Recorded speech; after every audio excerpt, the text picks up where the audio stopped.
I haven't done a video in a while, and found it fascinating that I do read the propaganda papers, the UK papers, and in the paper, twice in the last 2 weeks, talking about the shape of the Earth. As you can see, Mark Sargent's on it, and boxer Carl Froch, another UK sports legend.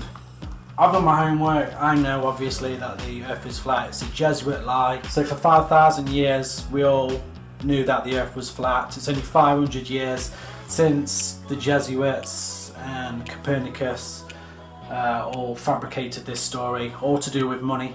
So yeah, the Earth is flat. It's the greatest lie in the history of mankind.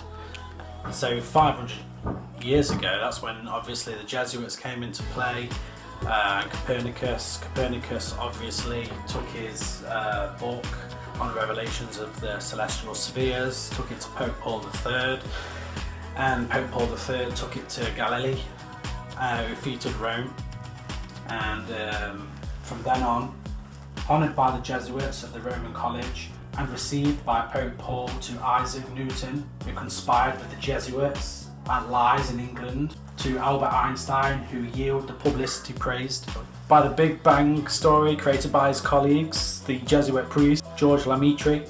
The Society of the Jesuits have always been intimately involved with the spreading of the heliocentric theory and burying of the 5,000-year-old flat Earth cosmology. The Jesuits are a military order under the Knights of Malta, and are ruled by the 13 ancient families of satanic bloodlines. So what we've been taught is Luciferian teachings is satanic.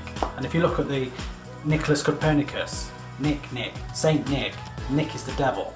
It's the Jesuit lie, and the Vatican have been intimately and deeply involved in all things to do with space, including owning the earliest telescopes to this day, also the largest observatories and telescopes in the world. Obviously in the 1900s, the Michelson and Morley experiment proved that the Earth did not rotate. Obviously that kicked a lot of sand in the Jesuits' faces, and they had to bring Einstein in for relativity.